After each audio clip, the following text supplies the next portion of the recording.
हरे कृष्ण। ओम नमो भगवते वासुदेवाय। ओम श्री बृहस्पति नमः। आज बृहस्पतिवार यानी गुरुवार व्रत के दिन सुनिए बृहस्पति देवता की संपूर्ण कथा और आरती। बृहस्पतिवार व्रत की पौराणिक कथा के अनुसार प्राचीन समय की बात है। भारतवर्ष में एक राजा राज्य करता था। वह बड़ा प्रतापी और दानी था। वह नित्य प्रति मंदिर में भगवान के दर्शन करने जाता था। वह ब्राह्मण और गुरु की सेवा किया करता था। उसके द्वार से कोई भी याचक निराश होकर नहीं लौटता था। वह प्रत्येक गुरुवार को व्रत रखता और पूजन करता था। हर दिन गरीबों की सहायता करता था, परंतु ये सब बातें उसकी रानी को अच्छी नहीं लगती थी। वो न तो व्रत करती, न ही किसी को एक भी पैसा दान में देती थी और राजा से भी ऐसा करने को मना किया करती थी। एक समय की बात है कि राजा शिकार खेलने वन को चले गए थे। घर पर रानी और दासी थी। उसी समय गुरु बृहस्पति साधु का रूप धारण करके राजा के दरवाजे पर भिक्षा मांगने आए। साधु ने रानी से भिक्षा मांगी तो वह कहने लगी, हे साधु महाराज, मैं इस दान और पुण्य से तंग आ गई हूँ। इस कार्य के लिए तो मेरे पतिदेव ही बहुत हैं। अब आप ऐसी कृपा करें कि हमारा सारा धन नष्ट हो जाए और मैं आराम से रह सकूं। साधु रूपी बृहस्पति देव ने कहा, हे देवी, तुम बड़ी विचित्र हो। संतान और धन से कोई दुखी नहीं होता है, इसको तो सभी चाहते हैं। पापी भी पुत्र और धन की इच्छा करता है। अगर तुम्हारे पास धन अधिक है तो भूखे मनुष्यों को भोजन कराओ, प्याऊ लगवाओ, ब्राह्मणों को दान दो, धर्मशालाएं बनवाओ, कुआं, तालाब, बावड़ी, बाग, बगीचे आदि का निर्माण कराओ तथा निर्धनों की कुंवारी कन्याओं का विवाह कराओ और यज्ञ आदि करो। इस प्रकार के कर्मों से आपके कुल का और आपका नाम परलोक में सार्थक होगा और स्वर्ग की प्राप्ति होगी। किंतु रानी साधु की इन बातों से खुश नहीं हुई। उसने कहा, हे साधु महाराज, मुझे ऐसे धन की बिल्कुल आवश्यकता नहीं जिसको मैं अन्य लोगों को दान दूं या जिसको रखने और संभालने में ही मेरा सारा समय नष्ट हो जाए। तब साधु ने कहा, हे देवी, अगर तुम्हारी ऐसी ही इच्छा है तो जैसा मैं तुम्हें बताता हूँ तुम वैसा ही करना। बृहस्पतिवार के दिन घर को गोबर से लीपना, अपने केशों को पीली मिट्टी से धोना, राजा से कहना वह दाढ़ी कटवाए, भोजन में मांस मदिरा खाना, कपड़ा धोबी के यहाँ धुलने देना। इस प्रकार 7 बृहस्पतिवार करने से तुम्हारा सब धन नष्ट हो जाएगा। ऐसा कहकर साधु महाराज रूपी बृहस्पति देव अंतर्ध्यान हो गए।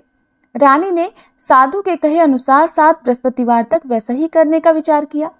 साधु के बताए अनुसार कार्य करते हुए केवल 3 बृहस्पतिवार ही बीते थे कि उसकी समस्त धन संपत्ति नष्ट हो गई। भोजन के लिए दोनों समय परिवार तरसने लगा तथा सांसारिक भोगों से दुखी रहने लगा। तब वह राजा रानी से कहने लगा, हे रानी, तुम यहाँ पर रहो, मैं दूसरे देश को जाता हूँ, क्योंकि यहाँ पर मुझे सभी मनुष्य जानते हैं, इसलिए मैं यहाँ कोई काम नहीं कर सकता। मैं परदेश जा रहा हूँ, वहाँ कोई काम धंधा करूँगा, शायद हमारे भाग्य बदल जाए। ऐसा कहकर राजा परदेश चला गया। वह वहाँ जंगल से लकड़ी काट कर लाता और शहर में बेचता। इस तरह जीवन व्यतीत करने लगा। इधर राजा के बिना रानी और दासियां दुखी रहने लगी। किसी दिन भोजन मिलता और किसी दिन जल पीकर ही रह जाती। एक बार रानी और दासियों को 7 दिन तक बिना भोजन के रहना पड़ा तो रानी ने अपनी दासी से कहा, हे दासी, यहाँ पास ही के नगर में मेरी बहन रहती है, वह बड़ी धनवान है। तू उसके पास जा और वहां से 5 सेर बेझर मांग कर ले आ, जिससे कुछ समय के लिए गुजर हो जाएगा। दासी रानी की बहन के पास गई। रानी की बहन उस समय पूजा कर रही थी। दासी ने रानी की बहन से कहा, हे रानी, मुझे आपकी बहन ने भेजा है, मुझे 5 सेर बेझर दे दो। दासी ने ये बात अनेक बार कही, परंतु रानी की बहन ने कोई उत्तर नहीं दिया, क्योंकि उस समय वह बृहस्पतिवार की कथा सुन रही थी।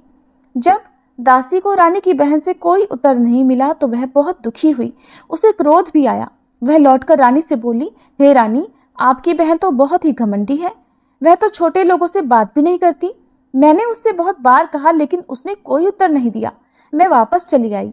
रानी बोली, हे दासी, इसमें उसका कोई दोष नहीं है। जब बुरे दिन आते हैं तब कोई सहारा नहीं देता। अच्छे बुरे का पता विपत्ति में ही लगता है। अब तो जो ईश्वर की इच्छा होगी वही होगा। ये सब हमारे भाग्य का दोष है। उधर रानी की बहन ने सोचा कि मेरी बहन की दासी आई थी, परंतु मैं उससे नहीं बोली, इससे वह बहुत दुखी हुई होगी। अतः कथा सुनकर और विष्णु भगवान का पूजन समाप्त कर वह अपनी बहन के घर आई और कहने लगी, हे बहन, मैं बृहस्पतिवार का व्रत कर रही थी। तुम्हारी दासी हमारे घर गई थी, परंतु जब तक कथा होती है तब तक हम लोग न उठते हैं और न बोलते हैं, इसलिए मैं नहीं बोली। कहो दासी क्यों गई थी? रानी बोली, बहन, हमारे घर अनाज नहीं था। वैसे तुमसे कोई बात छिपी नहीं है, इस कारण मैंने दासी को तुम्हारे पास 5 सेर बेजर लेने के लिए भेजा था। रानी की बहन बोली, बहन देखो, बृहस्पति भगवान सबकी मनोकामनाएं पूर्ण करते हैं। देखो, शायद तुम्हारे घर में अनाज रखा हो। यह सुनकर दासी घर के अंदर गई तो वहां उसे एक घड़ा बेजर का मिल गया। उसे बड़ी हैरानी हुई क्योंकि उसने एक एक बर्तन देख लिया था। उसने बाहर आकर रानी को बताया। दासी अपनी रानी से कहने लगी, हे रानी देखो, वैसे हमको जब अन्न नहीं मिलता तब हम रोज व्रत ही तो करते हैं। अगर इनसे व्रत की विधि और कथा पूछ ली जाए तो उसे हम भी किया करेंगे। दासी के कहने पर रानी ने अपनी बहन से बृहस्पतिवार व्रत के बारे में पूछा। उसकी बहन ने बताया, हे रानी बहन, बृहस्पतिवार को सूर्योदय से पहले उठकर स्नान करके बृहस्पतिवार का व्रत करना चाहिए, लेकिन उस दिन सिर नहीं धोना चाहिए। बृहस्पतिवार के व्रत में चने की दाल और मुनक्का से विष्णु भगवान का केले के वृक्ष की जड़ में पूजन करें तथा दीपक जलावे। उस दिन एक ही समय भोजन करें। भोजन पीले खाद्य पदार्थ का करें और कथा सुने। इस प्रकार करने से गुरु भगवान प्रसन्न होते हैं, अन्न पुत्र धन देते हैं, मनोकामना पूर्ण करते हैं। व्रत और पूजन की विधि बताकर रानी की बहन अपने घर लौट गई। रानी और दासी दोनों ने निश्चय किया कि बृहस्पति देव भगवान का पूजन जरूर करेंगे। 7 दिन बाद जब बृहस्पतिवार आया तो उन्होंने व्रत रखा। घुड़साल में जाकर चना और गुड़ बीन लाई तथा उसकी दाल से केले की जड़ तथा विष्णु भगवान का पूजन किया। अब पीला भोजन कहाँ से आए? दोनों बड़ी दुखी हुई, परंतु उन्होंने व्रत किया था, इस कारण बृहस्पति देव भगवान प्रसन्न थे। एक साधारण व्यक्ति के रूप में वे 2 थालों में सुंदर पीला भोजन लेकर आए और दासी को देकर बोले, हे दासी, ये भोजन तुम्हारे और रानी के लिए है, तुम दोनों कर लेना। दासी भोजन पाकर बहुत प्रसन्न हुई और रानी से बोली, रानी जी भोजन कर लो। रानी को भोजन आने के बारे में कुछ नहीं पता था, इसलिए वह दासी से बोली, जा तू ही भोजन कर, क्यों तू व्यर्थ में हमारी हंसी उड़ाती है। तब दासी बोली, रानी, एक व्यक्ति भोजन दे गया है। तब रानी कहने लगी, वो भोजन तेरे लिए ही देकर गया है, तू ही भोजन कर। दासी ने कहा, वह व्यक्ति हम दोनों के लिए 2 थालों में भोजन देकर गया है, इसलिए मैं और आप दोनों ही साथ साथ भोजन करेंगे।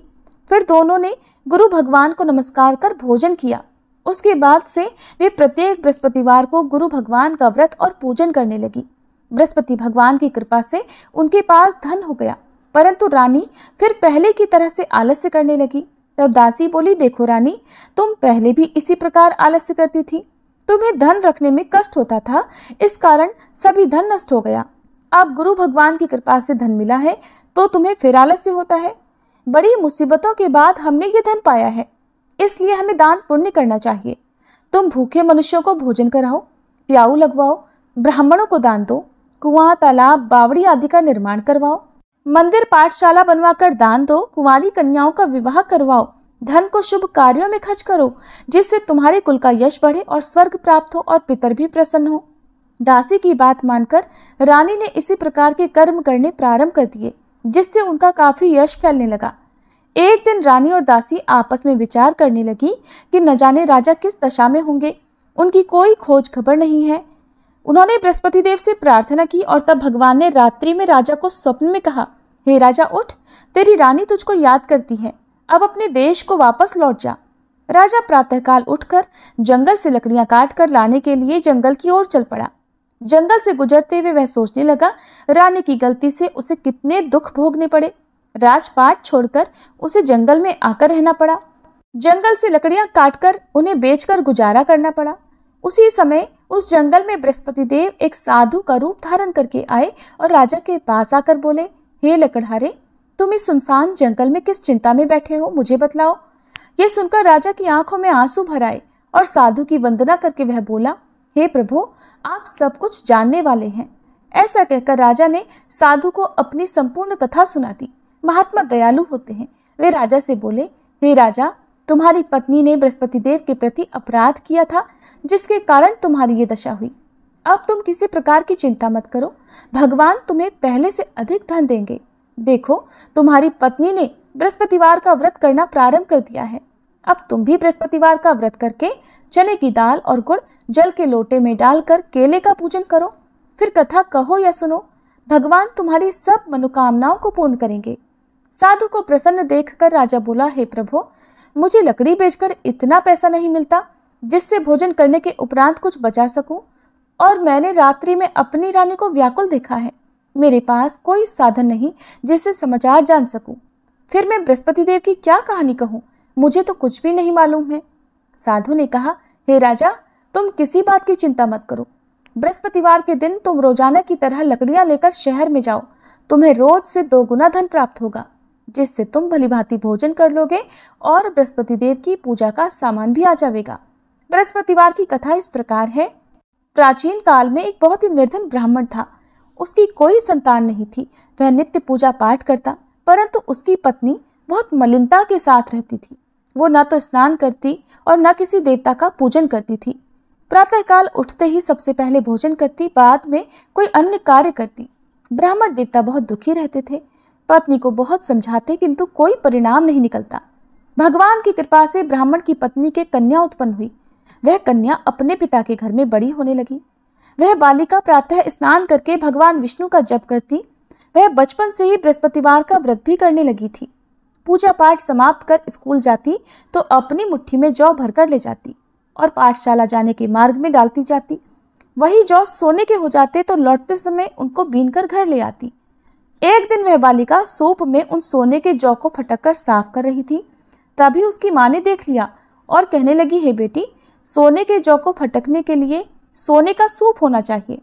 दूसरे दिन गुरुवार था। उस कन्या ने व्रत रखा और बृहस्पति देव से प्रार्थना करके कहा, हे प्रभु, यदि मैंने सच्चे मन से आपकी पूजा की हो तो मुझे सोने का सूप दे दो। बृहस्पति देव ने उसकी प्रार्थना स्वीकार कर ली। रोजाना की तरह वह कन्या जौ फैलाती हुई पाठशाला चली गई। पाठशाला से लौटकर जब वह जौ बीन रही थी तो बृहस्पति देव की कृपा से उसे सोने का सूप मिला। उसे वह घर ले आई और उससे जौ साफ करने लगी, परंतु उसकी माँ का वही ढंग रहा। एक दिन की बात है, वह कन्या सोने के सूप में जौ साफ कर रही थी। उस समय उस नगर का राजकुमार वहां से होकर निकला। इस कन्या के रूप और सोने के सूप में जौ को साफ करते देखकर वह उस कन्या पर मोहित हो गया। राजमहल आकर वह भोजन तथा जल त्याग कर उदास होकर लेट गया। राजा को जब राजकुमार द्वारा अन्न जल त्यागने का समाचार मिला तो अपने मंत्रियों के साथ वह अपने पुत्र के पास आया और बोले, हे बेटा, तुम्हें किस बात का कष्ट है? किसी ने अपमान किया है अथवा कोई और कारण है? मुझे बताओ, मैं वही करूंगा जिससे तुम्हें प्रसन्नता हो। तब राजकुमार ने अपने पिता की बातें सुनी और बोला, मुझे आपकी कृपा से किसी बात का दुख नहीं है। किसी ने मेरा अपमान नहीं किया है, परंतु मैं उस लड़की के साथ विवाह करना चाहता हूँ जो सोने के सूप में जौ साफ कर रही थी। ये सुनकर राजा आश्चर्य में पड़ गया और बोला, हे बेटा, इस तरह की कन्या का पता तुम ही लगाओ। मैं उसके साथ तुम्हारा विवाह अवश्य ही करवा दूंगा। राजकुमार ने राजा को उस लड़की के घर का पता बतलाया। मंत्री उस लड़की के घर गया और राजा का आदेश ब्राह्मण को सुनाया। कुछ ही दिन बाद ब्राह्मण की कन्या का विवाह राजकुमार के साथ संपन्न हो गया। कन्या के घर से जाते ही उस ब्राह्मण देवता के घर में पहले की तरह गरीबी का वास हो गया। अब भोजन के लिए भी अन्न बड़ी मुश्किल से मिलता था। एक दिन दुखी होकर ब्राह्मण अपनी पुत्री से मिलने गया। बेटी ने पिता की दुखी अवस्था को देखा और अपनी माँ का समाचार पूछा। ब्राह्मण देवता ने सभी हाल कह सुनाया। तब कन्या ने बहुत सारा धन देकर अपने पिता को विदा कर दिया। इस तरह ब्राह्मण का कुछ समय सुखपूर्वक बीता, लेकिन कुछ दिन बाद फिर वही हाल हो गया। ब्राह्मण फिर अपनी कन्या के यहाँ गया और सभी हाल कहा तो पुत्री कहने लगी, हे पिताजी, आप माताजी को यहाँ लिवा लाओ, मैं उन्हें वह विधि बता दूंगी जिससे गरीबी दूर हो जाए। अब ब्राह्मण देवता अपनी पत्नी को साथ लेकर अपनी पुत्री के पास राजमहल में पहुंचे तो पुत्री अपनी माँ को समझाने लगी, हे माँ, तुम प्रातःकाल उठकर प्रथम स्नानादि करके विष्णु भगवान का पूजन करो तो सब दरिद्रता दूर हो जाएगी। परंतु उसकी माँ ने उसकी एक बात नहीं मानी। वह प्रातःकाल उठकर अपनी पुत्री का बचा जूठन खा लेती थी। एक दिन उसकी पुत्री को बहुत गुस्सा आया। उसने एक रात कोठरी से सारा सामान निकाल दिया और उसमें अपनी माँ को बंद कर दिया। प्रातः उसमें से निकाला और स्नानादि करा के पूजा पाठ करवाया तो उसकी माँ की बुद्धि ठीक हो गई। इसके बाद वह नियम से पूजा पाठ करती और प्रत्येक बृहस्पतिवार को व्रत करने लगी। इस व्रत के पुण्य प्रभाव से उसकी माँ भी बहुत धनवान हो गई और बृहस्पति देवता के प्रभाव से स्वर्ग को गई। वह ब्राह्मण भी सुखपूर्वक इस लोक का सुख भोग कर स्वर्ग को प्राप्त हुए। इस तरह कहानी कहकर साधु महाराज वहां से लोप हो गए। धीरे धीरे समय बीतने पर फिर बृहस्पतिवार का दिन आया। राजा जंगल से लकड़ी काटकर किसी शहर में बेचने गए। उसे उस दिन और दिनों से अधिक धन मिला। राजा ने चना, गुड़ आदि लाकर बृहस्पतिवार का व्रत किया। उस दिन से उसके सभी क्लेश दूर हुए। परंतु जब अगला गुरुवार का दिन आया तो वह बृहस्पतिवार का व्रत करना भूल गया। इस कारण बृहस्पति भगवान नाराज हो गए। उस दिन उस नगर के राजा ने विशाल यज्ञ का आयोजन किया तथा अपने समस्त राज्य में घोषणा करवा दी कि कोई भी मनुष्य अपने घर में भोजन ना बनाए और आग भी ना जलाए। समस्त जनता मेरे यहाँ भोजन करने आए। इस आज्ञा को जो न मानेगा उसको फांसी की सजा दी जाएगी। राजा की आज्ञा अनुसार राज्य के सभी निवासी राजा के भोज में सम्मिलित हुए, लेकिन लकड़हारा कुछ देर से पहुंचा, इसलिए राजा उसको अपने साथ महल में ले गए। जब राजा लकड़हारे को भोजन करा रहे थे तो रानी की दृष्टि उस खूंटी पर पड़ी जिस पर उसका हार लटका हुआ था। उसे हार खूंटी पर लटका दिखाई नहीं दिया। रानी को निश्चय हो गया कि मेरा हार उस लकड़हारे ने चुरा लिया है। उसी समय सैनिक बुलवाकर उसको कैद खाने में डलवा दिया। जब लकड़हारा कारागार में पड़ गया तो बहुत दुखी होकर विचार करने लगा कि न जाने कौन से पूर्व जन्म के कर्म से मुझे ये दुख प्राप्त हुआ है, और उसी साधु को याद करने लगा जो जंगल में मिला था।